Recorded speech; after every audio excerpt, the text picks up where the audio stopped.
Hi friends, ഇതിപ്പം അമ്പഴങ്ങേൻ്റെ ഞാനൊരു short video ഇട്ടിട്ടുണ്ടായിരുന്നു. അതിൻ്റെ ബാക്കി ഭാഗം, അതായത് ഞാൻ അന്നേരം കട്ട് ചെയ്ത് നന്നായി ഉപ്പൊക്കെ പുരട്ടി ഫ്രിഡ്ജിൽ വെച്ചിട്ടുണ്ടായിരുന്നു. ഒരു 5-6 ദിവസം കഴിഞ്ഞു, മാക്സിമം ഒരാഴ്ച കഴിഞ്ഞു തോന്നുന്നുണ്ട്. കാരണം അതിന് ശേഷം ഞാൻ ഇന്നലെ ആയിരുന്നു വീഡിയോ എടുത്തത്. ഇന്ന് ഞാൻ വീഡിയോ അപ്ലോഡ് ചെയ്യുന്നുണ്ട്.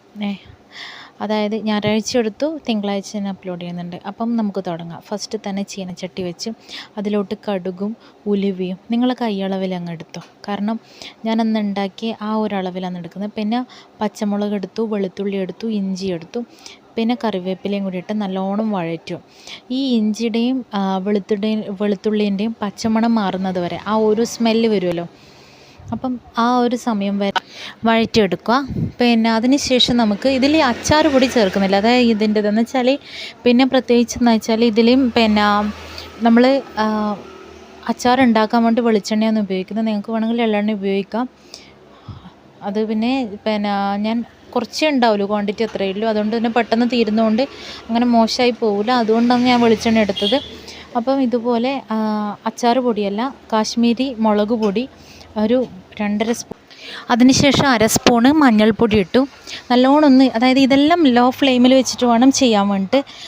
അത് അച്ചാർ ഉണ്ടാക്കുന്നവർക്കും ഫുഡ് ഉണ്ടാക്കുന്നവർക്കൊക്കെ ഏകദേശം അറിയാമായിരിക്കും. എന്ന് വെച്ചാൽ ഇതൊക്കെ പെട്ടെന്ന് കരിഞ്ഞു പോകുന്നതുകൊണ്ട് ലോ ഫ്ലെയിമിൽ വെച്ചിട്ട് തന്നെ നന്നായി ഇളക്കി കൊടുക്കും, അതിൻ്റെ പച്ചമണം മാറുന്നത് വരെ.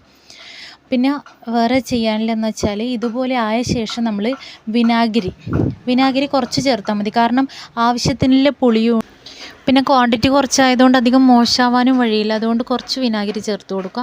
അതിനുശേഷം നന്നായി ഇളക്കി. ഈ വിനാഗിരി ചേർത്ത് കൊടുക്കുമ്പോൾ കുറച്ചൊന്ന്, അതായത് അധികം ലൂസാവാത്ത രീതിയിൽ ഒരാൾ ഇഷ്ടം പോലെയാണ്. എന്നിട്ട് അതിന് ശേഷം നമ്മൾ ഇതുപോലെ ഉപ്പ് ഇട്ട് വെച്ചിട്ടുള്ള അമ്പഴങ്ങ അതിലോട്ട് ചേർത്ത് കൊടുക്കുക. നന്നായി മിക്സ് ചെയ്യുക. നമ്മൾ എന്ത് അച്ചാറാക്കുമ്പം നമ്മൾ ശ്രദ്ധിക്കേണ്ട കാര്യം എന്ന് വെച്ചാൽ അച്ചാറിന് കൂടുതൽ ടേസ്റ്റ് കിട്ടാൻ വേണ്ടി ഇതുപോലെ ഒരു 3-4 ദിവസം മുന്നേ ഇതുപോലെ കട്ട് ചെയ്ത് ഉപ്പിട്ട് വെച്ചാൽ മതി. എല്ലാം കൂടി മിക്സ് ചെയ്ത് ഞാൻ അച്ചാർ റെഡിയായി. Okay, thank you.